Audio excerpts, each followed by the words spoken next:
Hello and welcome to Hop Along Studio. So in today's video, I wanted to share with you a quick coloring technique.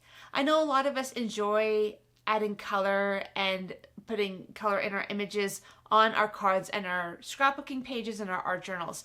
But sometimes I find that it can take a while and sometimes I'm not very patient. So today I wanted to share with you a quick coloring technique that I use using Distress Crayons that will help you get color down on your projects but will not take a lot of time. So let's get started. So I'd like to start by talking about what materials I'm using today. I'm using the Well Whisper Strength of the Season stamp set. This is one of my favorites and I find the imagery very versatile, so I like using a lot of projects, and this one is definitely one that these stamps really shine in. I'm also going to be using some of this Bray paper. These are from several of her different collections. I like the more fall colors for this one and the little bit more neutral watercolor feel to this that I'm going to be using as the card backs. I also am going to be using a variety of Distress Crayons for this project, and I'll show you why I want to use this particular medium today. So when choosing your pattern paper for this project, I wanted to choose something with color. I didn't want anything that had too vivid an image. I wanted something that was a little bit softer like this. This allows us to be able to add stamping on top where the background falls a little bit further back and you're able to still see your stamped images. And so for this one I'm going to be using the sunflower image and some Archival jet black ink to just stamp the image onto the paper just randomly.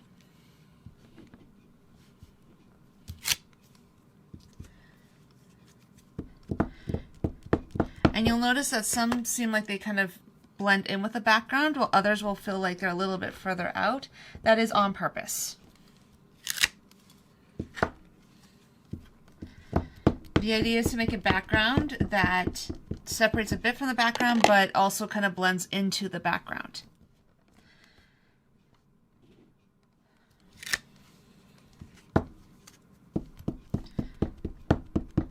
And don't get too crazy about where your stamps need to be. Just add them kind of wherever you feel like it. This isn't supposed to be a huge thought process. It's just throw some images on and then we'll just continue to add other layers.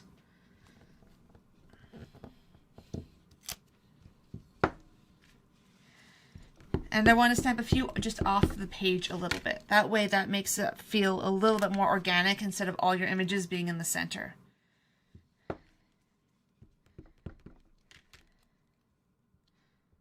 So in choosing color to add, you need to think about what colors you want to pull out of this. In this case, I think I want to pull some of these kind of purpley, pinky blue colors out a little bit more out into this card, because I do really like the blue, but this way it should blend nicely without being too blue, and I like the idea of kind of pinky purple flowers. So I've chosen a few Distress crayons I would like to use, and this is meant to be a very loose technique. So the first thing you need to be aware of is that I'm using actually a very slick pattern paper here. The Well Whisper Designs paper is very smooth, and you want to make sure you use a smooth paper when you're adding these Distress crayons, when you're using pattern paper, to get this type of effect. So what you're just doing is just adding some scribbles of Distress crayon onto your surface. And then you're just taking your finger and you're just going to rub it out.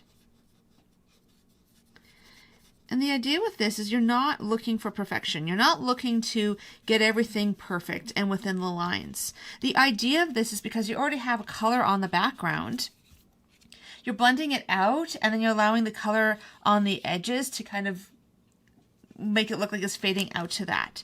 So the idea is this actually brings a little bit more color into your design. It gives a variety of values and tones, but you don't have to perfectly color out to all of the edges, because how often do so many of us spend hours and hours making cards to color out all perfectly? And the problem with that isn't that it's not enjoyable, but sometimes you want to make a simple card. You don't want it to take forever. And so I'm really happy with that, but this is also where you can go in and add a few different tones. You could add a little bit of a deeper purple here and just add a few marks in places just to continue to add more depth.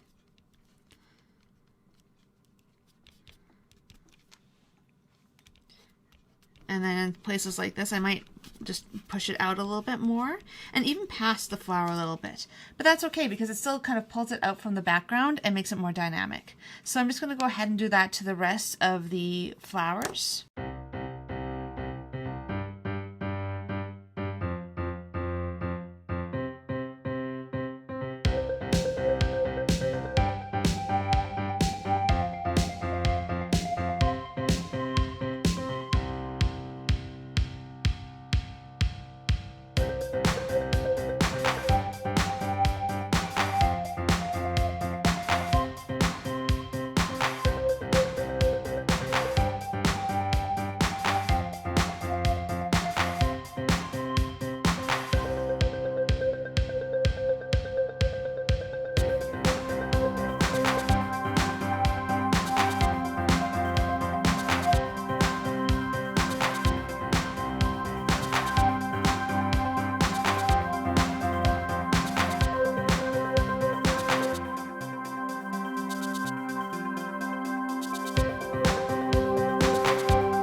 Okay, and so I basically added the extra color on. I ended up going a little bit more towards this abandoned coral color instead of the darker color that I originally had. So what if you have some spots that are maybe a little bit outside of there that really bug you? You can always go in with the baby wipe and just wipe a little bit of away, soften those lines.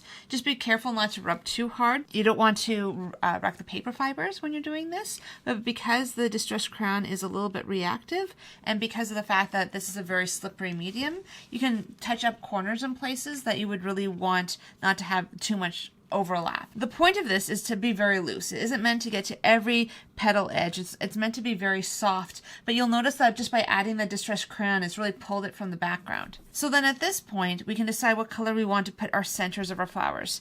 In this case, I do want it to be a little bit contrasting, so I might actually go for more of a bright yellow color. And there's a couple different ways you can do this. You could rub this with your finger, which works pretty well. But if you wanted something a bit softer, you could also use a water brush. And so for this one here, I'll actually show you what it looks like with a water brush. It's a little bit more perfect. And so again, if we're trying to keep to a looser style, you can make the decision whether or not you really want it to be perfectly yellow or perfectly hued that way or not. In my case, I'm just going to stick with the rubbing because I want to try to keep this very loose. I actually did this as a demonstration at the Creative Scrapbooking Carnival, and I said I would do this on my channel, so I'm now doing that video for those who were there at the carnival. And the whole point of this was, again, to keep things very loose, to add color really quickly, to show how you can use different Distress crayons just to blend and add color in a way that's not complicated. And so what I've done is actually just taken some white cardstock, added that same to Distress crayons to the pink, and then adding the yellow center, and I've actually just fussy cut them out. So now what you can start doing is starting adding a layer, but this layer will pull a little bit more further out from the background to create depth, but won't necessarily take away from what you're already doing. Because already as it is, the Distress crayons help this pop from the background, and then you're adding a little bit more texture by adding in a couple extra flowers. And now what I've done is actually create little groups of 3 and stuff like that just from adding it in that way. So I'm just going to attach these really quickly. So now that we've added a little bit of extra texture so those pop out a little bit, the next thing you can do is just add your words or your sentiment or your saying. And I really love the idea of live life in full bloom. So I'm just going to add this to my card. And I've just taken a minute just to add this to a card background. And now you can see you have your full card, live life in full bloom, and it was very simple to do. It did not take very long, but you get that variation in color and design. I also wanted to show you another one that I did on another piece of pan Bray paper, which is this one. So again, different feel, slightly different colors. I focused on the yellows, but exactly same process and design. So you can see that by just choosing a slightly different paper, doing something slightly differently, you can get a very different feel to your card. So again, easy to use, easy to add to an art journal, also a scrapbooking page. I just want to show you on a really small surface just to kind of give you a sense of how you can use this on top of pattern paper. I hope that you feel inspired by this really quick coloring technique that I have shown you today. Again, I realize it's a very loose technique. It's not going to apply to all of your coloring, but I want to show you a really quick way you could get color down in a way that doesn't take a lot of time. Sometimes it's nice to have something that's very specific. Other times it's nice to have some just more general color that just helps things pop from the background. I hope you've enjoyed this video. If you have, if you could like it, subscribe to my channel, and leave a comment below. I would love to hear what you think of this video and would love to answer any questions that you might have. Also, hit that little notification button so you don't miss out on any future videos. If you're looking for the supply list for this project, you can see it in the description below. It can also be found on my website, hopalongstudio.com. There I also have other ideas on how to build a creative self-care habit in your own life. If you are interested in any of the Well Whispered Designs products, use DT Nadine at checkout. That will give you 10% off of your order. I hope that you have a really great week, that you take time for some creative self-care, and I will see you next time.